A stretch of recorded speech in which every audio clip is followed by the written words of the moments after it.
นี้ท่านกำลังรับฟังรายการแสดงพระธรรมเทศนาปุชชาวิสัชนาสองธรรมาส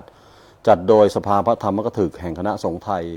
จากวัดพระเชตุพนวิมลมังคลารามร่วมกับสถานีวิทยุกระจายเสียงกองทัพบกจส2 FM 103 เมกะเฮิรตซ์ทำการกระจายเสียงจากกรมการทหารสื่อสารสะพานแดงเขตดุสิตกรุงเทพมหานคร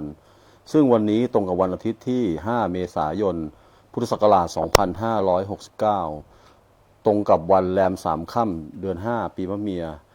และวันนี้ทางรายการได้กราบอาราธนาพระคุณเจ้าพระวิสุทธิวราภรณ์ผู้ช่วยเจ้าอาวาสจากวัดเทพธิดารามเขตพระนครกรุงเทพมหานครแสดงธรรมร่วมกับพระคุณเจ้าพระพานุพงษ์ฐานิสสารทีโลพระนักเทศน์สภาพระธรรมกถึกแห่งคณะสงฆ์ไทยจากวัดพระเชตุพนวิมลมังคลารามเขตพระนครกรุงเทพมหานครบัดนี้พร้อมแล้วขอเชิญชาวพุทธศาสนิกชนทุกท่านที่ติดตามรับฟังรายการร่วมกันตั้งใจสมาทานศีลพร้อมสดับรับฟังพระธรรมเทศนาตามลำดับต่อไปครับมะยังพันเตวิสุงรักขณถายะติสรเนนะสหปัญจศีลานิยาจามะทุติยัมปิมะยังพันเตวิสุงรักขณถายะติสรเนนะสหปัญจศีลานิยาจามะตติยัมปิมะยังพันเตวิสุงรักขณถายะติสรเนนะสหปัญจศีลานิยาจามะ นะโมตัสสะภะคะวะโตอะระหะโตสัมมาสัมพุทธัสสะนะโมตัสสะภะคะวะโตอะระหะโตสัมมา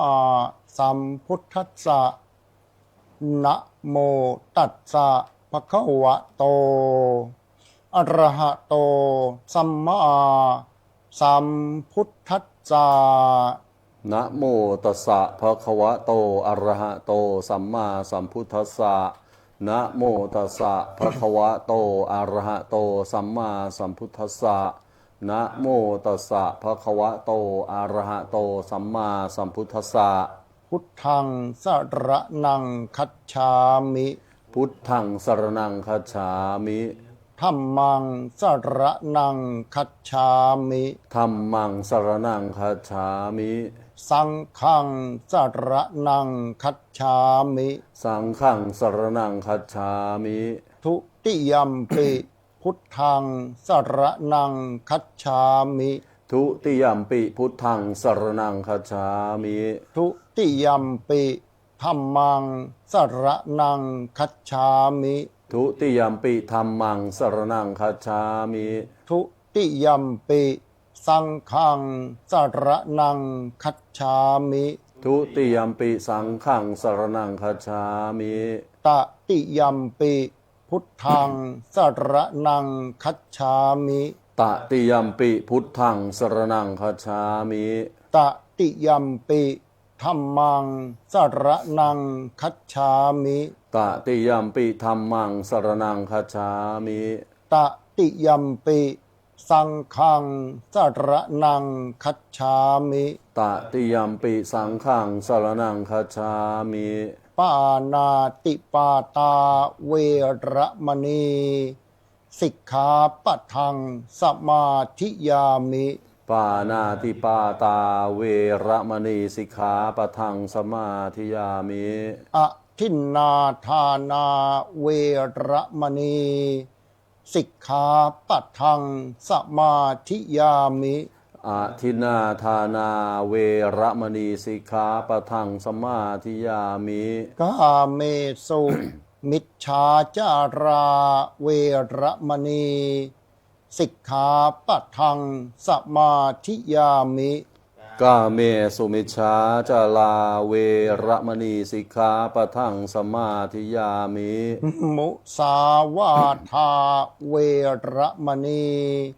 สิกขาปะทังสมาธิยามิมุสาวาทาเวระมณีสิกขาปะทังสมาธิยามิสุราเมรยะมัชฌะปมาทัฏฐานาเวระมณีสิกขาปะทังสมาธิยามิสุราเมรยะมัชฌะปมาทัฏฐานา เวระมณีสิกขาปะทังสมาธิยามิ อิมานิปัญจสิกขาปัฏฐานิสีเลนะสุขติงยันติ สาธุ สีเลนะโภคะสัมปทา สา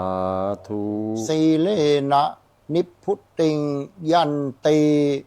ตัดสมาสีลังวิโสทะเย สาธุพระมาจโลกาธิปติสหัมปติกัดอัญชลีอันทิวรังอายาจทะสันติทะสัตตาประชักขะชาติกา เทเสตุ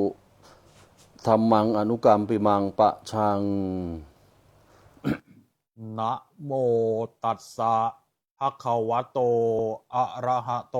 สัมมาสัมพุทธัสสะนะโมตัสสะภะคะวะโตอะระหะโตสัมมาสัมพุทธัสสะนะโมตัสสะภะคะวะโตอะระหะโตสัมมาสัมพุทธัสสะปานิมหิเจวะโนนาสะหลายยะปานินาวิสัมนาภนังวิสมันเวตินัตถิปาปังอกุพโตติณวโรกาสบัดนี้อาตมภาพทั้งสองจะได้แสดงพระธรรมเทศนาพันนาสาสโนวาทประกาศคำสั่งสอนขององค์สมเด็จพระชินวรสัมมาสัมพุทธเจ้าว่าด้วยเรื่องนายพรานกุกุตมิตร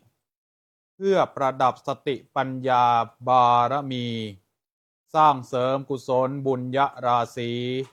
ในธรรมสวนะใหม่และเพิ่มพูนกำลังใจในสัมมาปฏิบัติแด่ท่านสาธุชนพุทธบริษัทสืบต่อไปจนกว่าจะสมควรแก่เวลาแต่การแสดงธรรมในวันนี้เป็นการแสดงแบบปุจฉาวิสัชนา ก็แลการปุจฉาและวิสัชนาสองธรรมาสจำต้องมีการสมมุติมอบหมายถวายหน้าที่แก่กันและกันในขั้นต้นนี้เสียก่อนทั้งนี้เพื่อให้เกิดความสะดวกแก่พระธรรมกถึกผู้แสดงและเพื่อความแจ่มแจ้งแก่ท่านสาธุชนผู้สดับปุระโตธรรมาสเนนิสินนังสัมมนามิ วาระนี้อาตมภาพขอสมมุติพระเดชพระคุณผู้สังฆชินบุตรพุทธชิโนรสซึ่งนั่งปรากฏณธรรมาสน์เบื้องหน้าผู้มีนามปรากฏในภาคพจน์พระพุทธศาสนาว่าพระเดชพระคุณท่านเจ้าคุณพระวิสุทธิวราพรผู้ช่วยเจ้าอาวาสวัดเทพธิดารามวรวิหารรองผู้อำนวยการสถานีวิทยุโทรทัศน์โรคพระพุทธศาสนาเฉลิมพระเกียรติ WBTV พิธีกรรายการธรรมเพรีย่ำกองแห่งธรรมทาง WBTV ผู้อำนวยการพิพิธภัณฑ์สุนทรภู่อาจารย์สอนพระปริยัติธรรมแผนกภาษาบาลีขอสมมุติมอบหมายถวายตำแหน่งให้พระเดชพระคุณรับหน้าที่เป็นพระสักวาทยาจารย์มีหน้าที่ในการตั้งปัญหาธรรมสยะเมวาหังอัตตานังสัมมนามิส่วนอาตมภาพยังเป็นผู้มีความรู้น้อยด้อยด้วยความสามารถจึงขอโอกาสสมมุติตนเป็นผู้รับหน้าที่ในตำแหน่งพระปรวาทยาจารย์มีหน้าที่ในการวิสัชนา อธิบายขยายความปัญหาธรรมนั้นๆตัดสมาสาธโวเพราะฉะนั้นขอสาธุชนผู้มีศรัทธาอุบาสกอุบาสิกาผู้ใจบุญทั้งหลายจงได้โปรดตั้งโสตประสาทของท่านให้เป็นปราณประหนึ่งว่าภาชนะทองคอยรองรับพระสัทธรรมเทศนาเพื่อให้เกิดธรรมสวนานิสงส์ตามหลักธรรมที่พระสกวาทยาจารย์จะพึงดำเนินการต่อไปณบัดนี้ พันเตสกวาทาจริยะขอพระเดชพระคุณสังฆชินบุตรพุทธชิโนรส ผู้ได้รับสมมติสมัญญาจงได้ดำเนินเนื้อความตามบุรพประโยคกถาเริ่มแจกแจงแสดงพระสัทธรรมเทศนาเพื่อประดับสติปัญญาบารมี สร้างเสริมกุศลบุญญราศีในธรรมสวนะใหม่และเพิ่มพูนกำลังใจในสัมมาปฏิบัติแด่ท่านสาธุชนพุทธบริษัทสืบต่อไปก็มีณการบัดนี้ นะโมตัสสะภะคะวะโตอะระหะโตสัมมาสัมพุทธัสสะนะโมตัสสะภะคะวะโตอะระหะโตสัมมาสัมพุทธัสสะนะโมตัสสะภะคะวะโตอะระหะโตสัมมาสัมพุทธัสสะอะทะโคสกวาทาจริโยระโหคะโตสัตถุธัมมังวิจินันโตเตสุธัมเมสุกังขังอุปัฏฐเปตวาอัตตนาวิสัชเชตุงอสักโกนโตเยนะปรวาทาจริโยเตนุปสังกมิอุปสังกมิตวาวันทนังกัตตวาอัฏฐปัญหังปุจฉติติณวโรกาสบัดนี้อาตมภาพผู้ได้รับการสมมุติจากพระสังฆชินบุตรพุทธชิโนรสซึ่งนั่งปรากฏอยู่ณธรรมาสน์เบื้องหน้าพระคุณเจ้ารูปนี้มีนามปรากฏในภาคพจน์พระพุทธศาสนาว่าพระพานุพงศ์ขานิสระทีโรเป็นพระหนุ่มรุ่นใหม่ไฟแรงแห่งยุคท่านมีดีกรีไม่ธรรมดาถึงแม้ว่าพรรษาจะน้อยยังบวชมาไม่นานแต่ประวัติการศึกษาทางโลกท่านจบจากคณะโบราณคดี จากมหาวิทยาลัยศิลปากรระดับปริญญาตรีนอกจากนั้นท่านยังเป็นคณะกรรมการแผนกพิพิธภัณฑ์วัดพระเชตุพนวิมลมังคลารามนอกจากนั้นก็ยังเป็นพระวิทยากรประจำแผนกทัศนศึกษาวัดพระเชตุพนวิมลมังคลารามท่านผ่านการอบรมโครงการสภาพระธรรมกถึกแห่งคณะสงฆ์ไทยรุ่นที่หนึ่งหรือว่าซีซั่นที่หนึ่งอีกด้วยนี่ถือว่าไม่ธรรมดาพรรษายังน้อยประสบการณ์ยังน้อยแต่ว่าความกล้าเนี่ยเต็มร้อยเขาเรียกว่าความรู้น้อยแต่ความทะเยอทะยานสูง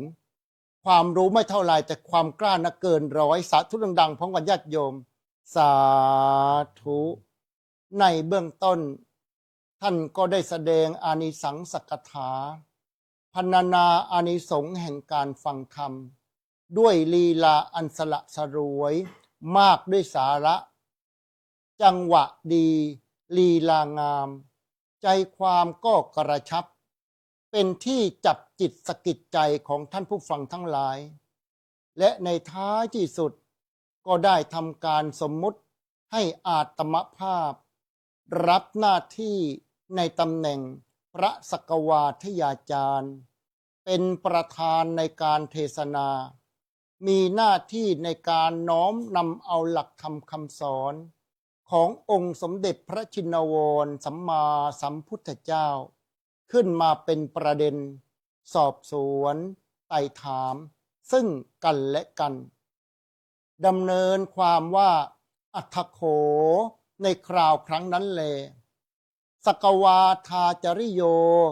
พระสกวาทยาจารย์ ระโหคโต อยู่ในสถานที่อันสงบสงัด สัตถุธรรมังวิจินันโต มาระลึกนึกถึงหลักธรรมคำสอนขององค์สมเด็จพระชินวรสัมมาสัมพุทธเจ้า ในเรื่องในพรานกุกุตมิตรและครอบครัวของเขา เตสุธรรมเมสุ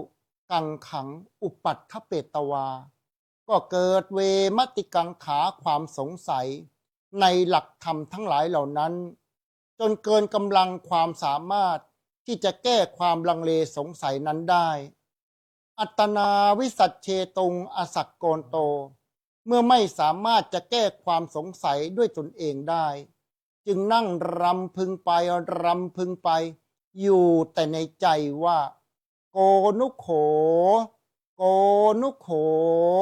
โกนุโข โอ้ใครเล่าหนอ ที่จะช่วยแก้ความสงสัยของเราในครั้งนี้เสียได้ เมื่อรำพึงไปรำพึงไป ก็ได้เห็นว่าท่านปรวัตยาจารย์ เป็นผู้ที่มีความรู้คู่กับความเมตตา อีกทั้งยังเป็นผู้เฉลียวฉลาดในหลักธรรม ท่านปรวัตยาจารย์รูปนี้นี่แหละที่จะช่วยแก้ความสงสัยของเราในครั้งนี้เสียได้ เยนะปรวาทาจริโย เตนุปสังกมิ เมื่อทราบว่าท่านปรวัตยาจารย์พำนักอยู่ณสถานที่แห่งใด ก็เข้าไปหาณสถานที่แห่งนั้น อุปสังกมิตวา ครั้นเข้าไปหาแล้ว ก็รอดูท่าทีอยู่ครู่หนึ่ง เห็นว่าท่านอยู่สุขสบายดี ไม่มีสิ่งใดรบกวน วันทนังกตวา อัฏฐปัญหังปุจฉติ จึงเข้าไปสำรวมกายถวายอภิวาทและปรารภการสนทนาธรรมขึ้นว่า อาวุโส ปรวาทาจริยะ ถ้าความสำราญมีอยู่ การที่กระผมมาสู่สำนักของพระคุณท่านในวันนี้ กระผมก็จะขอถามปัญหา เกี่ยวกับเรื่องในพรานกุกุตมิตร พร้อมทั้งครอบครัวของเขาณขอรับพระคุณเจ้าค่า ด้วยความยินดีขอรับ วันนี้พระเดชพระคุณพระสกวาทยาจารย์ มีข้อสงสัยประการใด จะมาสนทนากับผมหรือขอรับพระเดชพระคุณ สาธุวันนี้ดีใจมาก ได้มาเจอพระปรวัตยาจารย์ ซึ่งประจำอยู่ที่วัดใหญ่วัดโต ขอรับ วัด กับผม เจ้าพระคุณสมเด็จพระมหาธีราจารย์ ครับกับผม ซึ่งวันนี้คิดว่ามาหาไม่ผิดตัวไม่ผิดคนไม่ผิดฝาแน่นอน ผมมีปัญหา ครับกับผม วันก่อนนี่ไปแปลธรรมปตกถาธรรมบท ครับ เรื่องในพรานกุกุตมิตร อ๋อ ก็เลยอยากจะนำมาเป็นข้อมูลปุจฉาวิสัชนาในวันนี้ ครับกับผม อันดับแรกเนี่ยอยากจะถามท่านปรวัตยาจารย์ก่อนนะครับว่า นายกุกุตมิตรคนเนี้ยเขาประกอบสัมมาอาชีพอะไรหรือขอรับ ครับท่านพระสกวาทยาจารย์ขอรับ นายพรานกุกุตมิตรนี้นะขอรับ เขาประกอบอาชีพเป็นพรานล่าสัตว์ขอรับ เป็นคนใจร้ายใจดำ ใจ อำม ร้าย หิต ครับ ฆ่าสัตว์ตัดชีวิต ฆ่าสัตว์ต่อชีวิตต้องเข้าไปในป่าขอรับ ครับ ไปฆ่าสัตว์เหล่านั้น โอ้ บอลแล้วก็ฆ่าได้มาเป็นเอากลับมาที่บ้าน เอามาแร่เนื้อเป็นชิ้นขึ้นเกวียนเอาเนื้อนี้ไปขายในเมืองกรุงราชคฤห์ครับ อ๋อเขามีวิธีล่าเนื้อยังไงเขา ทีนี้ ใช้ เวลา บ่วงใช้เหลายังไง ขอรับกับผม ทีนี้เวลาที่เขาจะล่าสัตว์นะครับ เขาต้องมีกับดักครับ อ๋อ เป็นบ่วง500เป็นเหลา500ครับ โอ้ โอ้โห ครับ วางบ่วงวางกับดักวางเหลาไว้เป็นพันชุดเลยนะ เป็นพันชุดเลยครับ โอ้โห ยุค ไม่ธรรมดา ครับท่านพระสักวาทยาจารย์เท่าเทียบกับปัจจุบันนี้นะครับ ต้องเรียกว่าสายฮันเตอร์ครับ อ๋อ นักล่าครับ แต่ถ้าสมัยนั้นต้องเรียกว่าสายบาปล้วนๆเลยขอรับ โอ้โห ไม่มีบุญปนเลยนะครับ เพชรฆาตหน้าหยกเลยนะเนี่ย ครับ โอ้โห ล่าสัตว์อย่างเดียวเลยขอรับ สายฮันเตอร์ ฮันเต นั อก ร์ครับ ฆ่าหน้าหยก ฆ่ เป็นสายบาปโดยตรง ครับกับผม โอ้โห เหลา500บ่วง500วันหนึ่งจับสัตว์น่าจะได้หลาย10 ตัวอยู่นะ ขอรับ เก้งกวางบางชะนีแล่เนื้อ เอาขึ้นเกวียนบรรทุกเกวียนไปขาย ครับ โอ้โห ไม่ธรรมดานุคราวนี้ในประวัติเนี่ยเขาบอกว่า เกิดมีธิดาเศรษฐีสาวสวย อายุ 17-18 ปี อ๋อ กำลังวัยรุ่นเลย ครับ หน้าตาสะสวยพ่อแม่ร่ำรวย เป็นเศรษฐี100 ล้าน สร้างปราสาทให้อยู่ชั้นที่ 7 แล้วทำไมธิดาเศรษฐีมันไม่รักดีไปหลงรักในพรานได้ไงเล่าให้ฟังหน่อยสิ ครับกับผมไม่ยากเลยครับ ความรักเกิดที่ไหน เกิดง่ายได้ง่ายมากครับ เกิดบนหน้าต่างครับ อ้าวเกิดยังไงบนหน้าต่าง ก็ธิดาเศรษฐีอยู่บนปราสาทชั้น ครับ 7 มองจากหน้าต่างลงมา ก็เห็นนายพรานครับ ก็เกิดความหลงรักขึ้นมาเลยขอรับ โอ้ตกหลุมรักทันที ตกหลุมรักทันทีเลยครับ โอ้ คืออันนี้เป็นรักแรกพบเลยขอรับ ครับผม รักแรกพบนี่ไม่ได้เจอใน TikTok นะขอรับ โอ้ แต่เจอที่พานถือบ่วงครับ โอ้ติดบ่วงรัก ติด ข บ่ อง วง นายพรานเฉย ใช่ เลย ครับ ถ้าปัจจุบันก็เจอกันใน TikTok เจอในเว็บหาคู่ใช่ไหม ใช่ครับ แต่ว่าธิดาเศรษฐีนี่ติดบ่วงในพรานผ่านช่องหน้าต่าง ขอรับติดบ่วงไปเลยขอรับ ได้ข่าวว่าในพรานนี่มันรูปโลนี่ ครับ มันเห็นซ้ำแมน Handsome man มันออกกำลังกายวิ่งล่าสัตว์บ่อยหุ่นล่ำเลยธิดาเศรษฐีเห็นทางช่องหน้าต่าง เกิดปิ๊งเลย ครับ เขาได้ข่าวว่าอย่างนี้นะธิดาเศรษฐีนี่ก็เจ้าเล่ห์นะ ขอรับ นางไปเห็นในพรานรูปหล่อถูกใจนี่ นางทำไงรู้ไหม ทำยังไงหรือขอรับ ผมขโมยซีนนิดนึงนะครับ เอาเลยครับ นางก็ส่งจดหมายน้อย อ๋อส่งจดหมาย ให้ น้อย คนรับใช้ให้สาวใช้เนี่ย ครับกับผม เอาจดหมายน้อยไปให้ในพราน อ๋อ และแอบถามว่านายแหมท่านเนี่ยถูกใจเจ้านายฉันบนปราสาทชั้น7นะเจ้านายฉันแอบมองอยู่ เจ้านายฉันเป็นสาวสวย เจ้านายฉันฝากถามว่า ท่านจะกลับเข้าป่าเข้าบ้านเวลาเท่าไหร่ อ๋อ ในพรานก็บอกว่า วันนี้ขายเนื้อทั้งวัน และค้างที่นี่คืนหนึ่งพรุ่งนี้เช้าตรู่จะออกทางประตูเมืองด้านโน้น อืม เท่านั้นแหละที่ดาเศรษฐี โอ้โห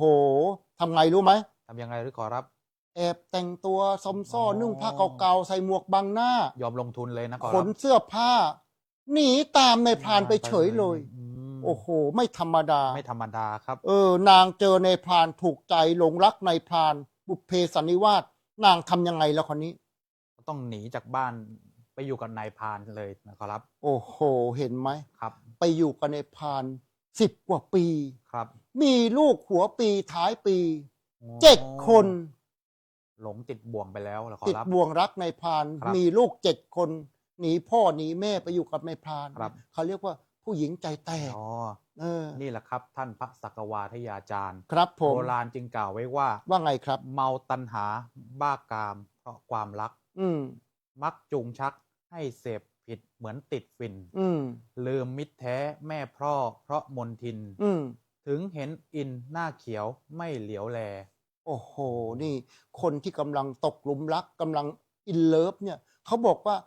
ไม่มีอะไรสำคัญไปกว่าคนที่ตนรัก ใช่ขอ พ่อ รับ แม่ห้ามก็ไม่ฟัง ไม่กวางเลย พระอินทร์ลอยมาเขียวๆก็ยังไม่สนใจ ไม่ เล ส ย นใจแล้วขอรับ คนรักคนที่ตนเองชอบนั้นสำคัญที่สุด ใช่ขอรับ นี่คือสาเหตุที่เขาหนีตามกันไป หนีตามกันไปครับ แบบนี้แหละ ครับ บุพเพอาละวาสนะ สันนิวาส เจอเขาเมื่อไหร่ก็เรียบร้อยเลย ครับ นะครับ ครับ ผ ผม ม คราวนี้ได้ข่าวว่าไปอยู่กับในายพรานมีลูก7 คนอย่างที่กล่าวไปเลยข้างต้น แล้วก็มีลูกสะใภ้ด้วยนะ ขอรับ ลูกชาย7 คนก็มีภรรยานะก็กลายเป็นลูกชาย7ลูกสะใภ้7รวมเป็น14 15 ทั้งในพราน 16 ทั้งธิดาเศรษฐี ครอบครัวนี้มีถึง16 คน ไม่ได้บอกหวยนะท่านนายพลนะ16นะมี16 คนตอนนี้ แต่ว่าได้ข่าวว่าเกิดเหตุการณ์สำคัญนะสิ ครับ ได้ข่าวว่าพระพุทธเจ้าเนี่ยเสด็จไปโปรดในพราน ใช่เลย ก็ ขอรับ เป็นในพรานคนทำชั่วคนหยาบช้าทำบาปปฏิบัติทำไมพระพุทธเจ้าจึงต้องไปโปรดด้วยไม่เข้าใจ องค์พระสัมมาสัมพุทธเจ้านะขอรับ ครับ ท่านมีพระมหากรุณาธิคุณ ครับ ท่านจะเห็นอุปนิสัยของสรรพสัตว์ทั้งปวงว่า บรรลุธรรมได้แล้วหรือเปล่า โอ้ มีสิทธิ์ ตรวจ ที่จะ ดูก่อน ทรงตรวจดูขอรับ พอเจอแล้วทำไง อ๋อ เสด็จไปโปรด จะเสด็จไปโปรดครับ ครับผม แม้กระทั่งจะเป็นแค่นายพราน อืม เพราะว่าพระพุทธองค์นั้นนะครับ เวลาที่พระองค์ตรวจดูอุปนิสัยของสัตว์โลก ครับ พระองค์ไม่ได้ดูแค่อาชีพครับ แต่ดูอนาคตทางธรรม โอ้ ท่านไม่ได้เลือกขอรับ ไม่ได้เลือกชั้นวรรณะ เลือกชนชั้นวรรณะ โอ้ไม่ได้ตรวจดูเฉพาะอาชีพที่เขาประกอบว่าอาชีพดีหรือไม่ดี แต่ตรวจดูอุปนิสัยในทางธรรม ใช่ขอรับ โอ้ชัดเจนมากเลยเนาะ ครับ เขาเรียกว่าอะไรนะเอ่ออุปกิจ5 อย่าง บุพกิจครับ ใช่ไหมเวลาเช้าตรู่ตรวจดูอุปนิสัย อุปนิสัย ของสัตว์โลก สัตว์โลก ที่สมควรไปโปรด เมื่อเห็นว่าใครสมควรไปโปรด ก็เสด็จไปโปรดในทันทีไม่ว่าจะไกลแสนไกลขนาดไหน มีภัยอันตรายขนาดไหน พระองค์ไม่ย่อท้อเพราะว่ามุ่งความสำเร็จในทางธรรมของบุคคลคนนั้น โอ้แสดงว่าในพรานเนี่ยมีบุญนะเนี่ย ขอรับ แล้วคราวนี้ทำไมเขาว่าวันนั้นนะวันที่พระพุทธเจ้าเสด็จไปโปรดเนี่ยเขาว่าสัตว์ไม่ติดบ่วงเลยสักตัวเดียวนะเพราะอะไร ทั้งที่มีบ่วงถึง500เหลา500นะครับ 1,000 1,000เลยนั้นในป่า ธรรมดาต้องได้5 ตัว ได้ 10 ตัว ต้องได้บ้างแล้วขอรับ วันนั้นเกิดอะไรขึ้น วันนั้นไม่มีสัตว์ติดในบ่วงเลยสักตัวเดียวขอรับ โอ้ในพรานไปตรวจดูแต่เช้าไม่เจอสัตว์ ไม่ ติด เจ บ่วง อเลยขอรับ แล้วทำไงล่ะคราวนี้ ใน โกรธ โกรธ สิ ตกใจครับ โอ้ วันนั้นที่ไม่มีสัตว์ติดบ่วงเลย อืม เพราะว่าองค์พระสัมมาสัมพุทธเจ้า พระองค์แสดงอิทธิฤทธิ์ขอรับ โอ้ไม่ให้สัตว์ติดบ่วงเลย ไม่ให้มีสัตว์ใด ๆ มาติดบ่วงเลยขอรับ ในพรานโกรธแล้วทำไง โกรธขอรับ ต้องคิดว่าต้องมีคนมาปล่อยสัตว์ของเขาแน่นอนครับ อ๋อไม่แอบปล่อยสัตว์ มา ขอ แอง บป เขา ล่อยสัตว์ออกไปแน่นอน ต้องหาคนร้ายให้ได้ ต้องหาคนร้าย ไปเจอรอยพระบาทที่ทำไงคนนี้ อืม ตามรอยพระบาทไป ต้องสงสัยเนี่ยแหละครับผู้ต้องสงสัย เจอใครละคนนี้ เจอพระพุทธเจ้าขอรับ แล้วทำไง ก็โกรธพระพุทธเจ้าขอรับ อ้าวโกรธเจอกรุ๊ปเจอปุ๊บโกรธปั๊บเลยเหรอ โกรธเลยครับเพราะยังไม่รู้ความจริงก็โกรธกันเสร็จแล้วขอรับ อ๋อ มนุษย์เรานี่เหมือนกันทุกยุคทุกสมัยเลยใช่ไหมข อื อรับ ม นั่น โกรธกันได้ง่าย โกรธ ๆฆ่ากันได้ง่ายๆ ฆ่ากันได้ง่าย ไปดูที่นู่นสิ ๆขอรับ ที่อิสราเอล อ๋อ ที่อิหร่านนะครับ ทหารหนุ่มๆมาจากต่างบ้านต่างเมือง อืม ไม่รู้จักกันเลยนะ ไม่รู้จักกันเลยแต่ลากปืนลากจรวดมายิงใส่กัน อ๋อ นี่ความโกรธเป็นอนุภาพขนาดนี้ ลบรา ไม่รู้จักกันไม่เคยโกรธเคืองกันมาก่อนก็ฆ่ากันได้ ครับกับผม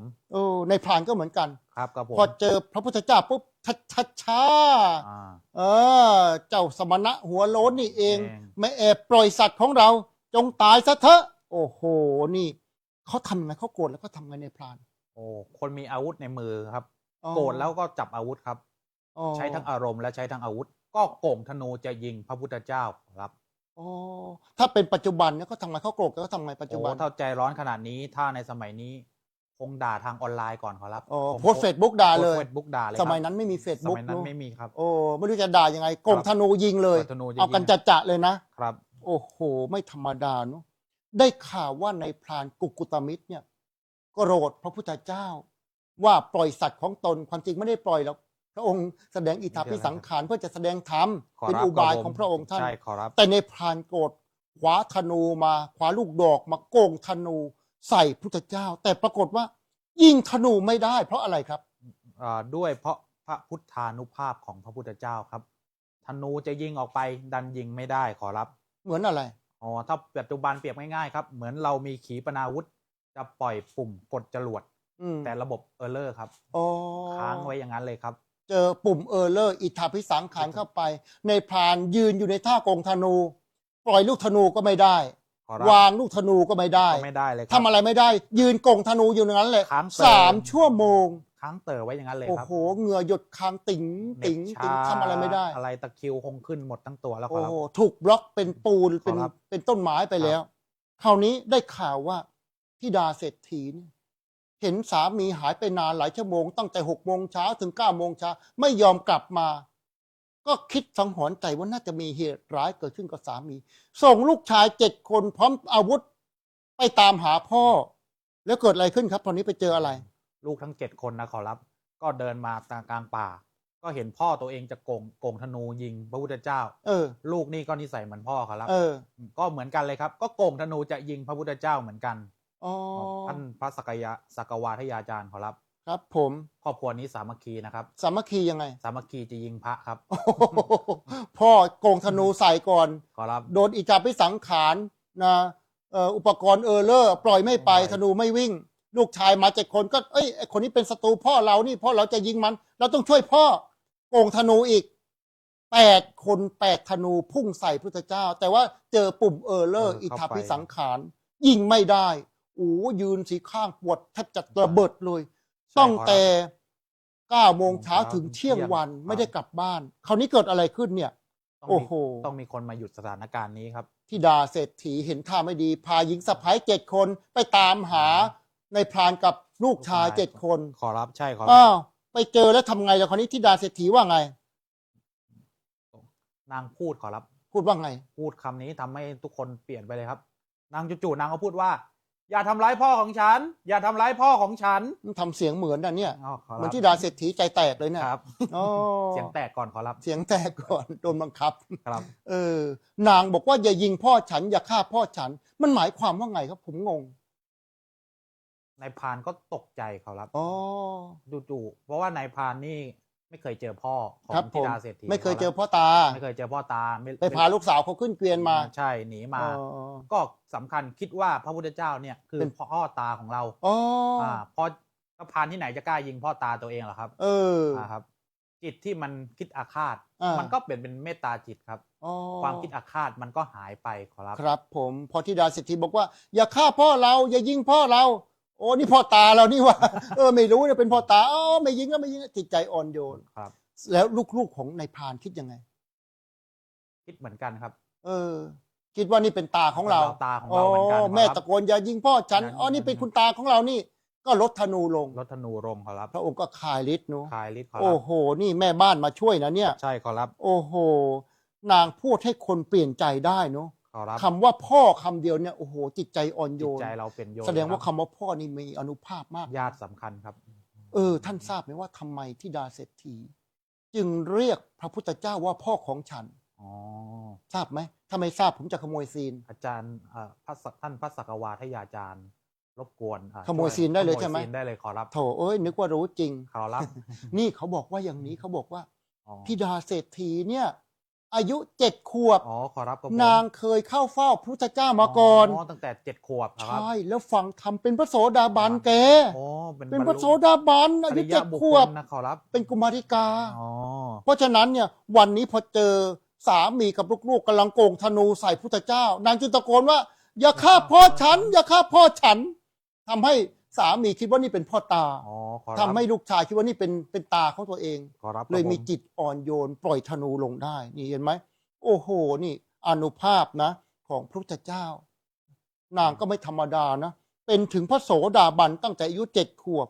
คราวนี้ผมก็อยากจะถามท่านว่า ในพรานเนี่ย เกิดเมตตาจิตเลิกอาฆาตมาตร้ายเนี่ย ปรับจิตเป็น2 โหมด โหมดแรกเป็นโหมดอะไร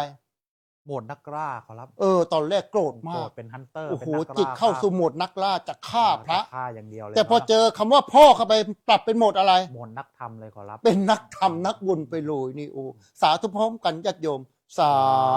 ธุ สาธุ ธรรมะเปลี่ยนจิตได้เขาเรียกว่าพลิกจิตชีวิตเปลี่ยนนี่กำลังจะฆ่าพุทธเจ้านะยินว่าพ่อคำเดียวเนี่ยเปลี่ยนเลยจากโหมดนักล่าเป็นโหมดนักธรรมไปแล้ว สาธุดังๆอีกครั้งหนึ่งสา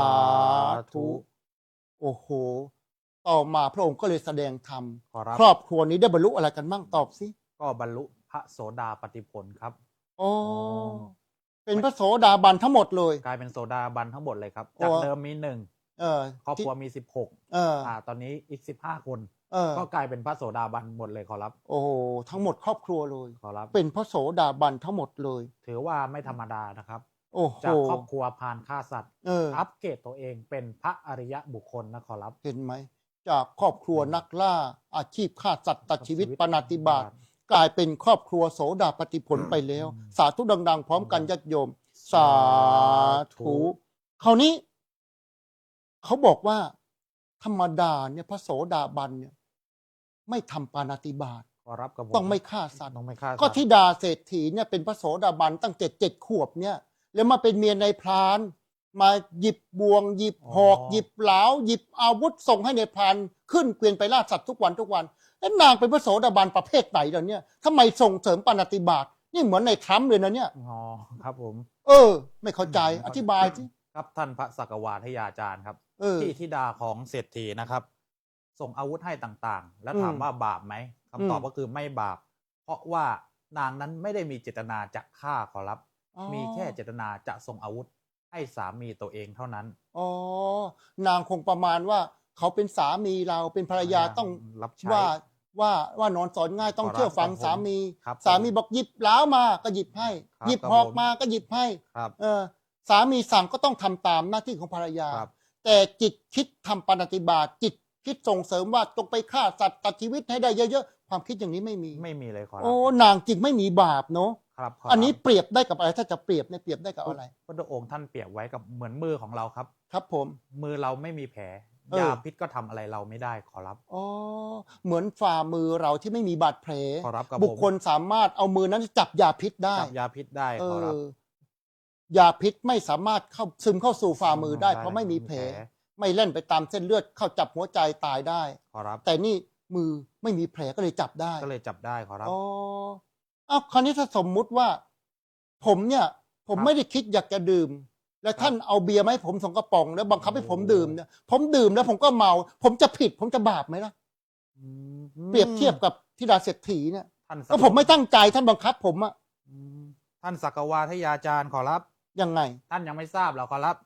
บวชมากี่พรรษาแล้วขอรับ 30 กว่า อ๋ออาบัติน้ำกินน้ำเมานี่ต้องอาบัติปาจิตตีนะขอรับ ก่อนเวลาฉันนี่ต้องพิจารณาปฏิสังขายโยพิจารณาให้แยบคาย เรื่องแค่นี้ยังไม่รู้ทำไมมาขึ้นเทศได้ขอรับ โอ้โหเฮ้ยท่านเอาจริงเลยเนี่ย ขอรับ ผมอ๋อ ผมล้อเล่น ขอรับ โอ้โหจะเล่นผมตกธรรมาสเลยเดี๋ยวนี้ ครั้งแรกก็จะเอาเลย ผม ขอ สั รับ บประโยคเล่นท่าน ครับผม ผมอยากจะรู้ว่าท่านจะว่าผมแรงขนาดไหนนี่ อ๋อ เล่นแรงนะเนี่ย ครับอาจารย์ วันหลังจะมาเทศด้วยกันอีกเลย ครับ โอ้ไม่ธรรมดานี่ขนาดเพิ่งหัดเทศครั้งแรกนะเนี่ย ครับ โอ้โหนี่ ไม่ธรรมดาจริง ๆคราวนี้เขาบอกว่ายังไงเขาบอกว่า ใจที่ไม่มีกิเลสก็เหมือนใจที่ไม่มีแผล ขอรับ นะมือที่ไม่มีแผลยาพิษซึมซาบเข้าไปทำร้ายไม่ได้ ใจที่ไม่มีบาดแผลคือไม่มีกิเลสกิเลสก็ทำร้ายเราไม่ได้ โรคจะร้ายแรงร้อนเป็นพิษแค่ไหน แต่ อืม ถ้าไม่มีแผลก็ทำลายเราไม่ได้ขอรับ เพราะฉะนั้นสิ่งทั้งหลายทั้งปวงสำคัญที่ใจ เจตนาอยู่ที่ใจลูก มีใจประเสริฐที่สุด ถ้า ครับ ใจเราดีใจเราไม่มีบาดแผลเนี่ย กิเลสก็ทำร้ายเรา อะไร ไม่ ก็ ได้ ทำลายเราไม่ได้เลยขอ สา รับ ธุดัง ๆ พร้อมกัน สาธุ เหลือเวลาอีก2 นาที ขอรับ ผมอยากจะขโมยซีนนิดหนึ่งได้ไหม ได้เลยขอรับ ท่านในพลไม่เข้าใจเนี่ย ครับ ทำหน้านิ้วขี้ขมวดเนี่ยเทศอะไรงงจังเลยเอ ข อ อรับกับผม ทำไมครอบครัวนี้17 คนเนี่ยฮะ ครับกับผม 16 คน ขอรับ 16 คนเนี่ย คนหนึ่งไปที่ดาเศรษฐีหนีตามผู้ชายมาอยู่กับนายพราน ครับ ทำอาชีพล่าสัตว์ แต่บรรลุโสดาบันกันทั้งครอบครัวมันแปลกๆอยู่นะอ่ะเพื่อแก้ความสงสัยของท่านนายพลจะเล่าให้ฟังท่านนายพลตั้งใจฟังนะเขาบอกว่าในชาติก่อนเนี่ย ครอบครัวเนี้ยเคยสร้างเจดีย์บรรจุพระบรมสารีริกธาตุ อ๋อ ของ รับ พระพุทธเจ้าพระนามว่ากัสสปะ อ๋อ แล้วขอเป็นประธานในการสร้างเจดีย์ ประธานสร้าง แข่งกับเศรษฐีในเมือง อืม ในพานกุกุตมิตรเนี่ยเป็นเศรษฐีบ้านนอก เศรษฐีบ้านนอก แต่ไป ขอรับ แข่งบุญกับเศรษฐีในเมือง สละทรัพย์คนละ5 โกฏ10 โกฏขอเป็นประธานในการสร้างเจดีย์ถวาย พระพุทธเจ้าพระนามว่ากัสสปะ คราวนี้เศรษฐีในเมืองเขามีทรัพย์มากกว่าไงคนนี้ก็โอ้โหประมูลกันสิฉันให้1 ล้านฉันให้2 ล้านฉันให้3 ล้านไอ้เศรษฐีบ้านนอกเนี่ยในพานกุตมิตรเนี่ยมีทรัพย์แค่9 โกฏ อืม จึงบอกว่าเราให้ทรัพย์ได้แค่9 โกฏแต่เราพร้อมสมบุตรภรรยาลูกสะใภ้ขอยอมเป็นทาสรับใช้เจดีย์ตลอดชีวิต โอ้ นี่ ชาวบ้านเลยยอมให้เป็นหัวหน้าเลย เพราะว่ายอมเป็นทาสเจดีย์กันทั้งครอบครัว เขาก็ปัดกวาดดูแลเจดีย์จนกระทั่งสิ้นอายุไข แล้วก็ตายไปเวียนเกิดในสวรรค์ชั้นนู้นชั้นนี้แล้วก็กลับมาเกิดเป็นมนุษย์ แต่ว่ายังไม่บรรลุธรรม การเกิดจึงกำหนดไม่ได้ จึงมาเกิดในตระกูลนายพรานมาเกิดเป็นธิดาเศรษฐี ขอรับครับผม แต่ก็มาเจอกันด้วยกงกรรมกงเกวียน เพราะฉะนั้น กรรมเก่าเหรอครับ ที่ตระกูลนี้16 คนบรรลุโสดาบันเนี่ย เพราะอานิสงส์สร้างเจดีย์ ขอรับครับ แล้วก็ ผม ยอมเป็นทาสเจดีย์ ขอรับครับ สาธุที่รออะไรอยู่ สา สา ธุ ธุเอาละวันนี้อาตมภาพทั้งสอง ได้แสดงพระสัทธรรมเทศนา เรื่องของในพานกุกุตมิตรพร้อมทั้งภรรยาท้ายที่สุดนี้ก็ขอสรุปความว่าสิ่งทั้งหลายทั้งปวงสำคัญที่ใจ มีใจประเสริฐที่สุด ถ้าใจเราบริสุทธิ์ผุดพอง บาปก็แปดเปื้อนเราไม่ได้ เหมือนกับมือที่ไม่มีบาดแผลย่อมสามารถจับยาพิษได้ ถ้าเราต้องคลุกคลีกับคนบาปคนชั่วคนไม่ดี แต่ถ้าเรายังยืนยันเป็นคนดี ความชั่วความบาปทั้งหลายก็แปดเปื้อนเราไม่ได้นะอันนี้ก็ให้กำลังใจท่านทั้งหลายอาจจะต้องทำงานร่วมกับคนไม่ดี คนทุจริตคนช่อราดบังหลวงคนงกคนลามกจกกระเปดแต่ถ้าเรามีจิตใจมั่นคงในคุณธรรม บาปอกุศลก็แปดเปื้อนเราไม่ได้ สาธุสุดท้ายนี้ก็ขออวยพรให้ญาติโยมท่านสาธุชนคนดีทุกท่านขออำนาจคุณงามความดีทั้งหลายทั้งปวงจงมาพิบาลรักษาท่านทั้งหลายให้ได้ประสบแต่ความสุขความเจริญรุ่งเรืองด้วยกันจงทุกประการเทศนาบรรหารว่าได้เรื่องในพรานกุกุตมิตรและครอบครัวก็สมควรแก่เวลาขอยุติพระสัทธรรมเทศนาลงคงไว้แต่เพียงเท่านี้เอวังก็มีด้วยประการฉนี้ ยะถาวาริวหาปูราปาริปุเรนติสาครัง เอวะเมวะอิโตทินังเปตานังอุปกัปปติอิชิตังปัตถิตังตุมหังคิปะเมวัตสมิชตุ สัพเพปุเรนตุสังกปปาจันโทปนะระโสยะธามณิโชติระโสยะธาสัพพีติโยวิวัชชันตุสัพพะโรโควินาศตุมาเตภวัตวันตรายโยสุขีทีคายุโกภวะ